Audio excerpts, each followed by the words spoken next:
the men. So, a peaceful resolution there. With me is Dmitry Linik, the bureau head of the Voice of Russia radio station, and Yulia Rusanova is from the political advisory firm Oxford Analytica, and she's recently back from Ukraine and joins us in our Oxford studio. Welcome to you both. Thank you very much indeed for taking the time to be with us. Dmitry, first of all, is there Russian involvement in eastern Ukraine at the moment? Well, not that I know of. The information we've had, the evidence has not been produced. There's been talk about Russian special ops units operating on the ground. There have been reports that about 20 of them were captured, allegedly, but let's see them. We haven't. When you saw the pictures at the weekend of a group of men in identical uniforms with no insignia storming a police station in eastern Ukraine, clearly taking orders from someone who was in charge, that wasn't a militia. Well, first of all, I guess there are plenty of people in Ukraine who have served in the army, who have served in special ops units in the Ukrainian army. It may have been then. I mean, we don't define international politics on the basis of a YouTube video, do we? No, no, no. But when you know that there is a certain credibility of the pictures, and they have been pretty well filmed, and you look and you see the people, the militia who are controlling the police stations on a day-to-day basis. They've got kind of any old uniform on. They've got black helmets. Sometimes they've got green helmets, and they just look like ordinary, pro Russians who are very concerned.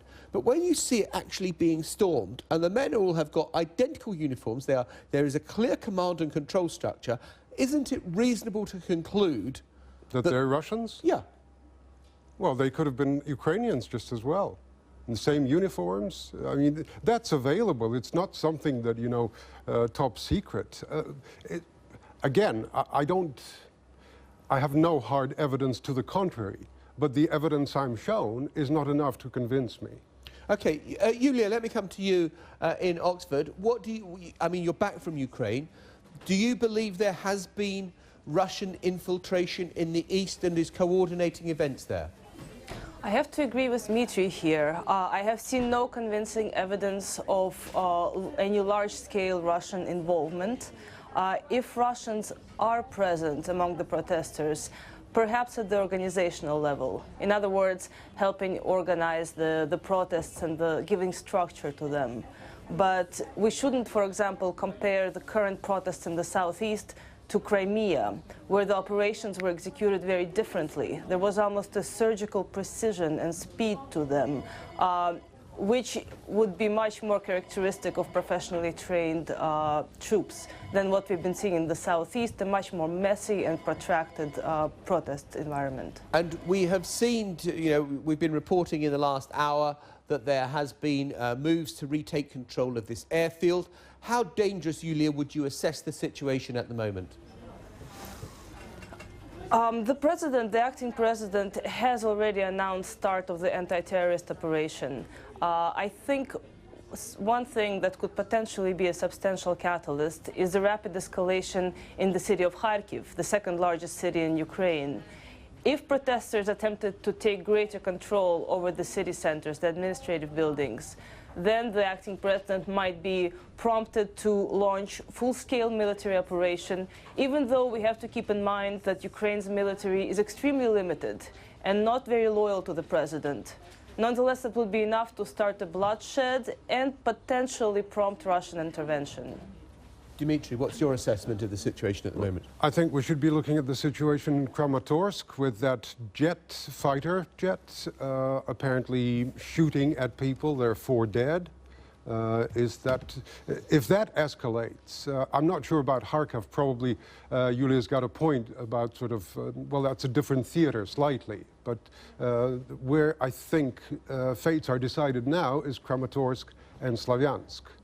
And if there's bloodshed there, that's going to be tragic. Now, we're hearing voices from Poland. Let's move NATO troops in. And, never mind what Russia is saying. I mean, that's insane. Is that the route that London, Paris, Berlin want to follow?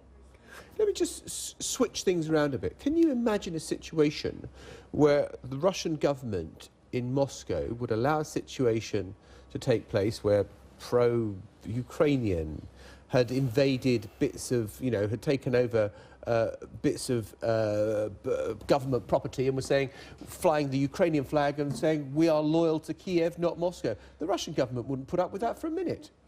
Well, that's probably true, but that's the equivalent. That's the moral equivalence. That is what is unique about the situation in Ukraine, that whatever anybody says, it is a divided country, it is divided loyalties, and just as Yulia said, the Ukrainian army is not very reliable in that it also has conflicting loyalties.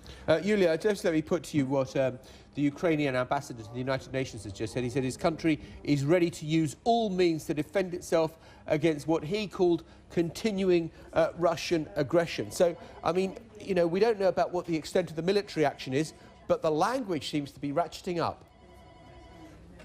Well, the rhetoric is ratcheting up, certainly. As far as the military, as we've mentioned, there are very few resources out there, and the course of actions available to the Ukrainian government is neither course that it can really take is particularly can lead to a particularly good outcome. Even if it were willing to negotiate with the protesters right now, that could lead to a backlash from the Western nationalists and from Kiev. And if it launched a larger scale crackdown, well, as we said, I mean, that will mean violence, that will mean potential civil war, as the eastern regions will get support from the southern ones, which are not quite as involved at this point. Dmitry, I just want to ask you this finally.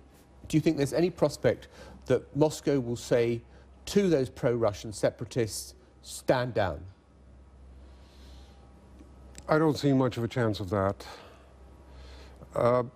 Betraying millions of people who still consider Russia and Ukraine, I'm talking about those in the east of Ukraine, as one people, telling them stand down and, subjugate yourselves to the people from Western Ukraine, which is not just a geographical but also political entity, different from East Ukraine. That's an impossibility for Moscow.